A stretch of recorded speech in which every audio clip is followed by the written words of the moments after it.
Hello and welcome to Cooking with Geeb. In this episode I'm going to teach you how to make pizza sauce. Now what you're going to need is a big cooking pot. You're probably going to need about 1 to 1.5 onions. You're going to need a few bits of pepperoni. You'll see why in a minute. And you're going to need a couple of cans of tomato paste.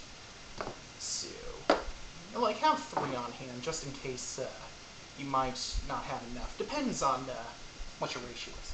Along with that, you're going to need some vegetable stock. It's going to be so cool. And you're going to need a variety of spices. I personally like crushed red pepper because I like things spicy. Of course, you're going to need basil and oregano. And maybe a little bit of Cajun seasoning in there. Salt and pepper and brown sugar. Alright, now let's get on to the next thing. Next, what you do is that you then portion out your vegetables. But of course, beforehand, you make sure that you wash your hands and you take off any jewelry, okay? Very good. Then first, what I like to do is that I like to cut off the ends of the onion. And then what I do is that I cut along the line there so that I get all this dry stuff off.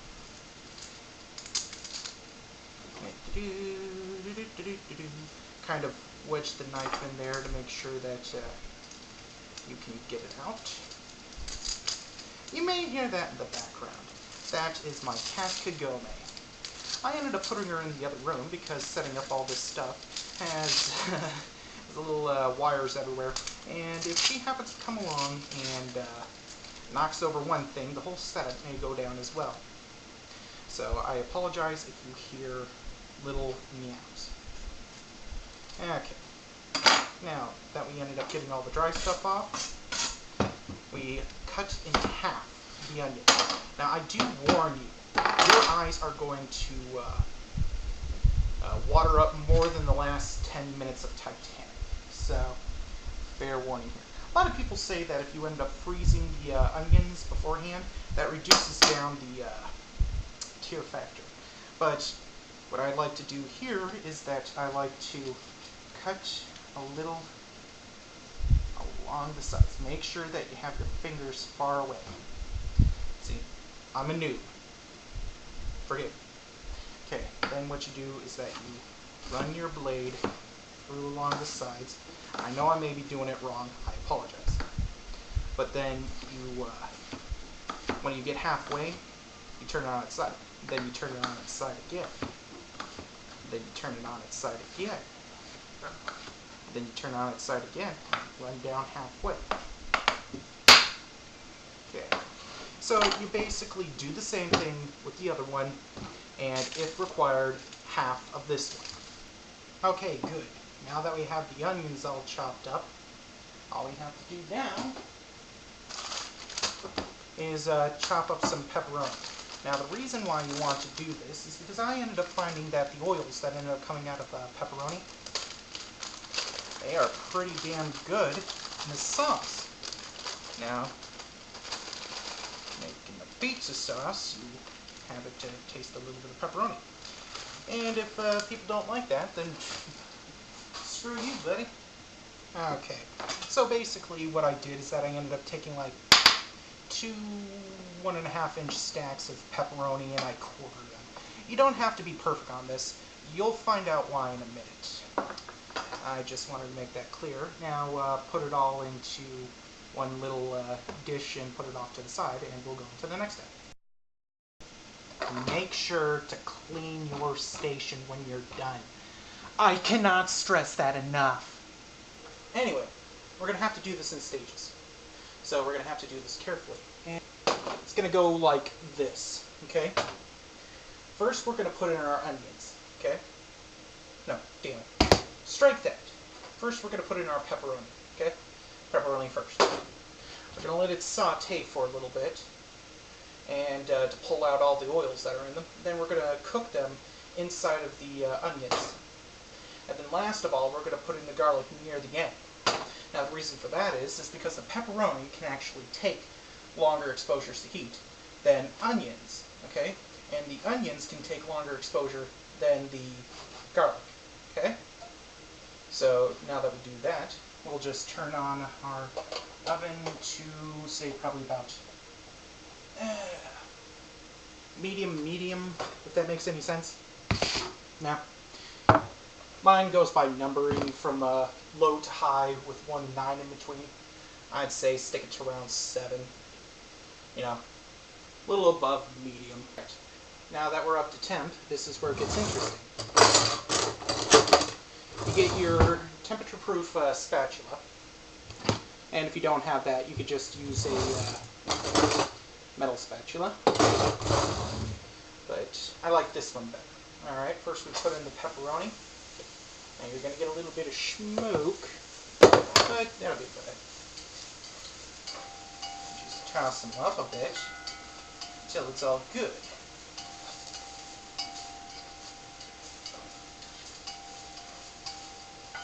Ah, jeez.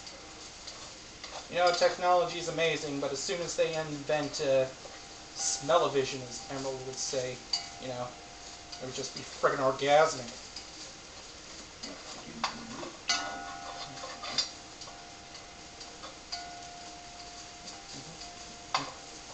You just constantly move them around. Make sure that they don't stick or anything like that. And kind of take control of the situation if it calls for it. If you think that it's too hot, make sure that you turn the temperature down. And constantly move it around. Just don't go into the other room or anything like that. Okay, good. We are at the stage that we want to be with the pepperoni. Let me just give you a little look there. Should look a little something like that. If you see little scorch marks on the corner of it, you may have gone a little bit too far. And you're going to have to take it a little bit slow from there. But if you see little bits of oil, and the pepperoni is going to a different shade of brown, then you've gotten there, okay? So now what we do is that we add the onions in there, and oh my gosh. You think you were, yeah, you were good before, but now your ass is going to be kicked, okay? Because what we want to do is that we want to reduce the size of the onions and make them golden brown. And, oh my gosh, it's going to hurt your eyes. But, yeah, you just keep this going, and when they're all translucent, then you're there. Okay, this is what you should have at the time, okay? As soon as it's ready. Now, we're ready for the next step. We are going to take garlic. I like to use minced garlic already. Whoop, whoop, whoop. Did I move you? I apologize. Okay. Take a regular, good-sized spoon. Dump one full in there. Okay? But of course, I'm a guy. And I eyeball it. Okay? If you're a woman or even a guy who wants measurements, he came to the wrong place. But I'm giving you broad statements here, okay? And this sauce is quite forgiving. If you want, like, precise measurements, then I suggest you go to Food Network or something like that. But no, you're on YouTube. Alright. Now, the garlic doesn't take much time to burn, okay? So at this point, what we want to do is that we want to take it, like, low-high or medium-low. Because we don't want anything bad to happen to this garlic. Alright. Now, your house should smell quite full of aromas of onions and garlic and pepperoni. And it will drive your neighbors nuts, especially if you live in a small apartment like I do. Everyone says that once I start cooking, they get driven nuts. I actually have some kids who come over to my house ask me if I ended up making any pizza recently. I guess they are too busy or they don't have noses. So, yeah, there you go. Alright. Once you hear a faint little sizzle, this is where the next step comes in. Okay? We take 1.5 cans of tomato paste. Yes, tomato paste. Oh man, I hated this stuff when I was a little kid. It usually meant that my father was making, what was it called? It was some kind of steak that was cooked inside of tomato paste. I hated it. Oh god, it was friggin' nasty. But it's all about preferences here. Okay, so we got 2 of these little 6-ounce cans, and that usually works good for me. Okay, so you just put them in there. Don't dilly-dally at this point, okay? And I'm sorry if I'm going too fast, but this is the next step. We take the vegetable stock and we pour it in there. I got myself a 32 fluid ounce, so you should have yourself a good amount here. Good amount of sauce, I should say. Okay? And then you stir it up. Oh, don't splash around. You make sure that you get it all stirred up. Okay. Now, at this point, the smell should totally change, and that's acceptable. Okay. But we'll get it tasting like pizza sauce soon enough. Oh, and to add on to it, this could be much more healthier for you than ordinary pizza sauces, because you can actually control what you put in there. Okay, I ended up using low sodium vegetable stock because it was much better. Not much better, but much cheaper, I should say. Okay, right here, this is what you should see. Now, this is the next step. Okay, now it's going to take a little bit of time for it to get to where it's going. So what we want to do is make it reduce. Alright, so we're going to put it on medium, and we're going to get the lid right over here, and we are going to put it half on.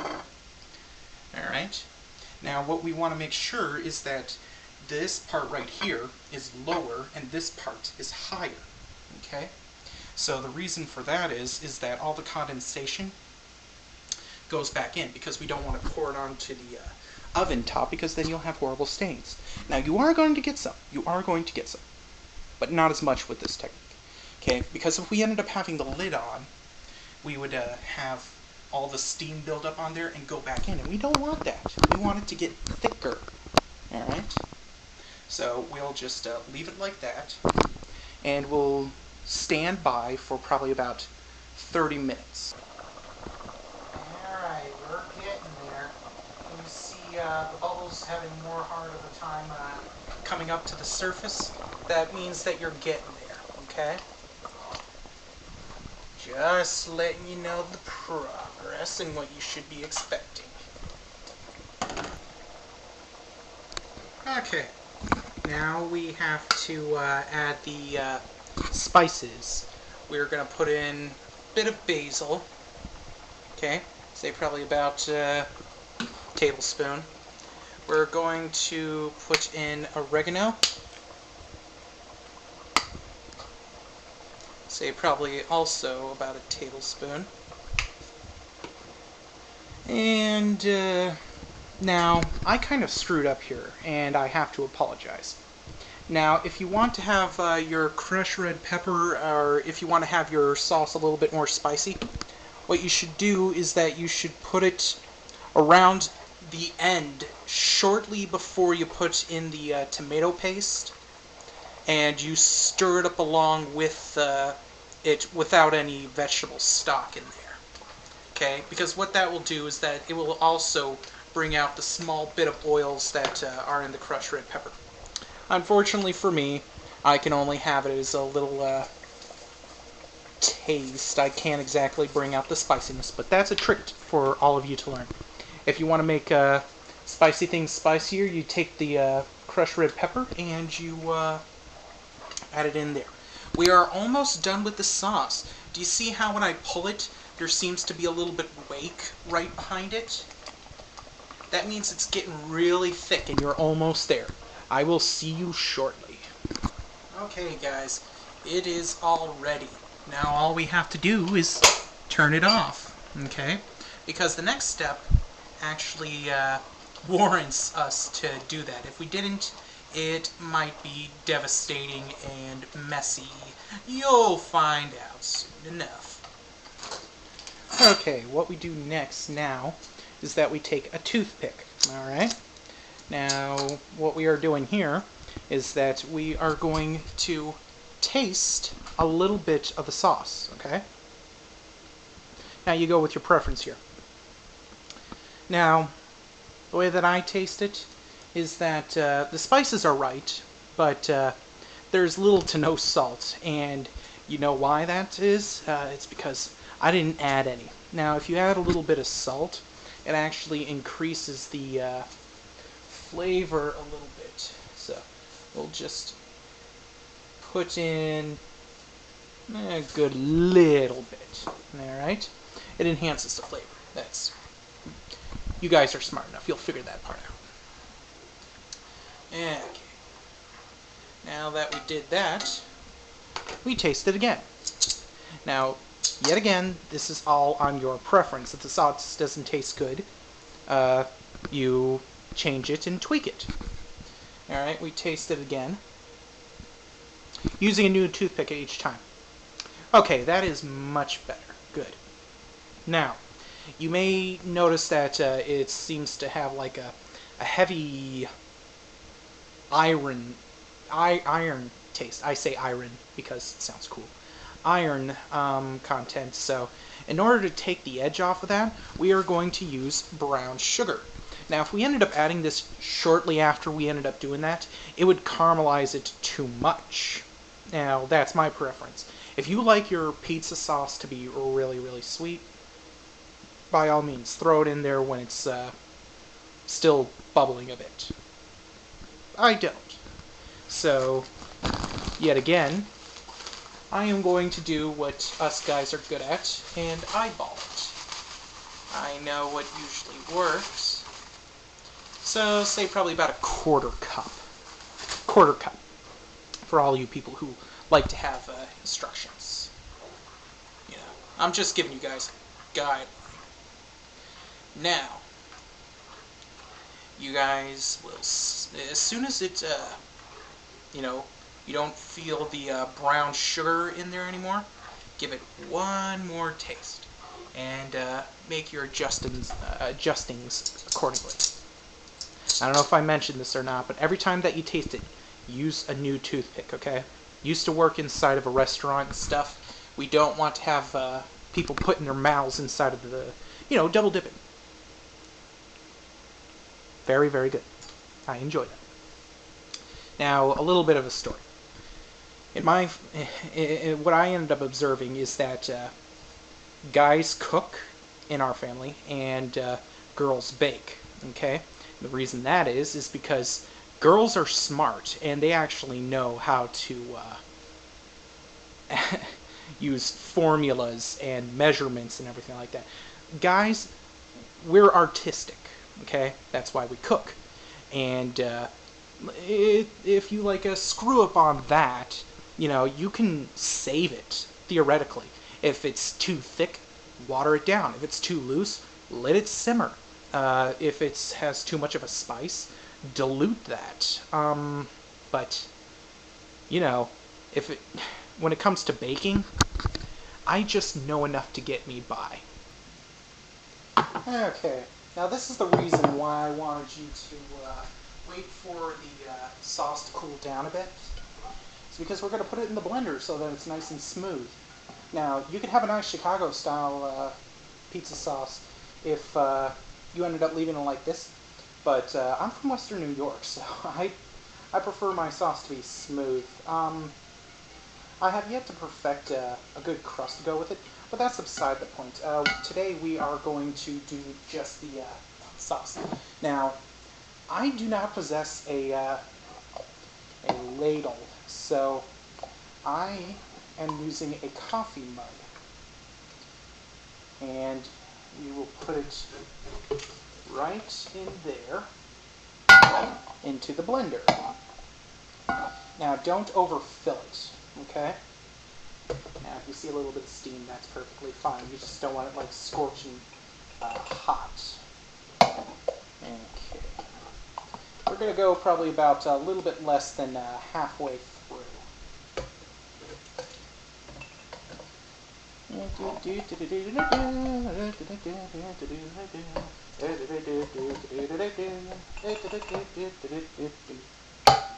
Okay.